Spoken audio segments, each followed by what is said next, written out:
The South China Sea isn't the only hotspot in Asia. Just south of Jeju Island, another warning shot played out, not in combat, but in choreography. The US, Japan, and South Korea launched Freedom Edge 2025, a trilateral naval and air exercise between the United States, Japan, and South Korea. This wasn't front-page news, but for the people watching the Pacific's pressure points, it said plenty. If a conflict breaks out in the Pacific, these allies won't be standing alone. Before we dive deeper, hit like, subscribe, and ring the notification bell so you never miss a deep dive from Naval Brief. The exercise unfolded just south of Jeju Island, close enough to North Korea to get attention, close enough to China to be impossible to ignore. For years, this area has been a quiet flashpoint. On the map, it looks like just another stretch of blue water. But militarily, it's a pressure point. Jeju isn't just a convenient training ground. During past missile crises, this stretch of water has been a watch point, a line between calm and chaos. North Korea sits to the north. China's flight paths and naval routes cut through nearby waters, and Japan's southern islands aren't far away. That's exactly why this is where Washington, Tokyo, and Seoul chose to practice what happens when the calm breaks. Freedom Edge wasn't about ceremony. It was about choreography. In one segment, Allied ships practiced high-speed maneuvering and coordinated air defense responses. On paper, just a drill, but the subtext couldn't be louder. If a fight starts in these waters, they intend to move as one. For years, drills like this were measured, polite, often quiet affairs. Freedom Edge 2025 was different.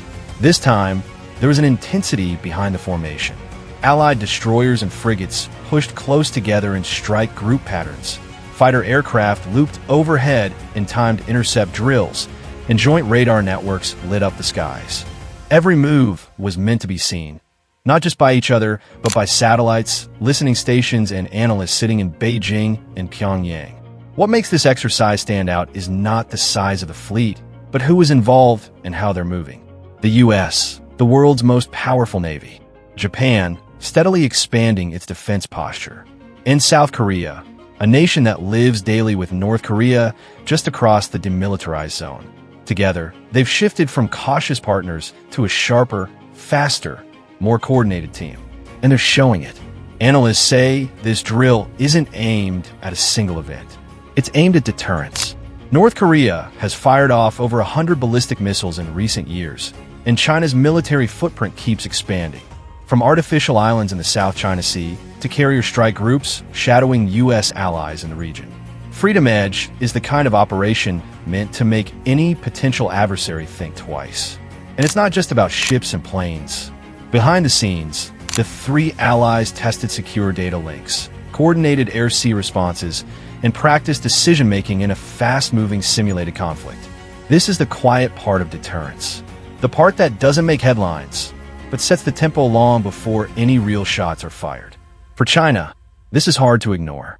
Beijing has watched Washington build tighter security ties across the Pacific, AUKUS with Australia and the UK, renewed base access in the Philippines, and expanding joint drills with Japan and South Korea. Freedom Edge fits neatly into that picture. Three allies, moving as a single force, just a few hundred miles from Chinese waters. For North Korea, the message is even sharper. The exercise came just weeks after Pyongyang's latest failed missile launch. Seoul called it reckless. Washington called it destabilizing. This drill? It's the answer. A war game that says, we're ready.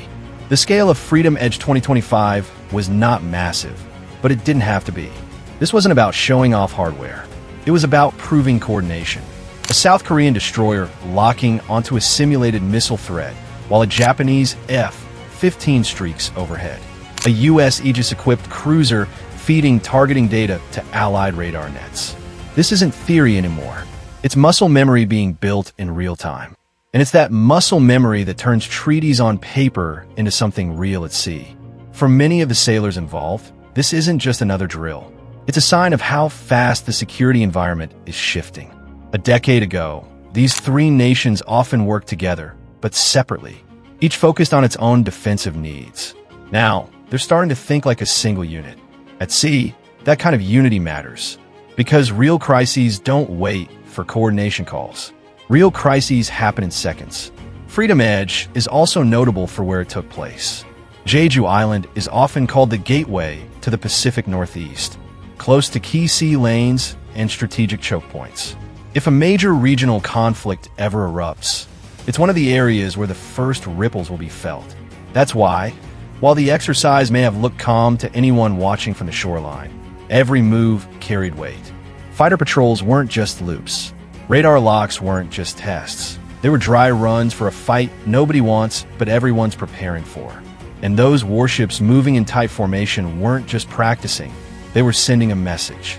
Of course, Beijing isn't thrilled. Chinese state media quickly framed the drill as provocative and destabilizing.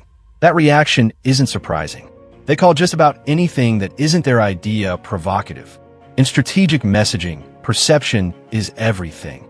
The US, Japan, and South Korea are showing they can respond together.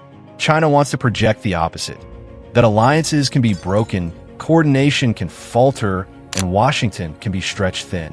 Freedom Edge is a direct counter to that narrative. For ordinary people living in the region, this isn't some distant show of force. For South Koreans and Japanese citizens, North Korea's missiles are a real threat.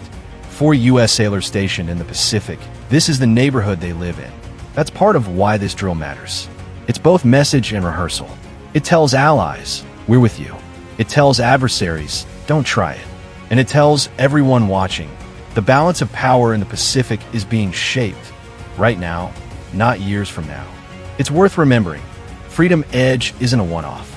It's part of a trajectory that's growing sharper year after year.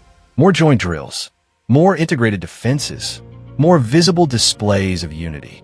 And while no one wants a war in the Pacific, these kinds of moves are designed to make sure deterrence speaks louder than any missile test. The exercise wrapped quietly. No massive press event. No fireworks. Just 3 allies steaming in formation before dispersing back to their home ports. But the message stayed behind. For Beijing and Pyongyang, it was loud and clear. For Washington, Tokyo, and Seoul, it was proof that their alliance isn't just words on paper anymore. Freedom Edge 2025 isn't just about tactics. It's about timing, positioning, and resolve. And in a world where the temperature in the Pacific keeps rising, resolve can be just as powerful as firepower. The ships may have gone quiet, but the message is still echoing across the Pacific. Because sometimes the loudest statement is made in silence. Anchor this is Naval Brief, your briefing room for sea power and defense analysis. If you're all hands on deck for real naval operations, maritime conflict, and global defense, subscribe and stay mission ready for the next briefing.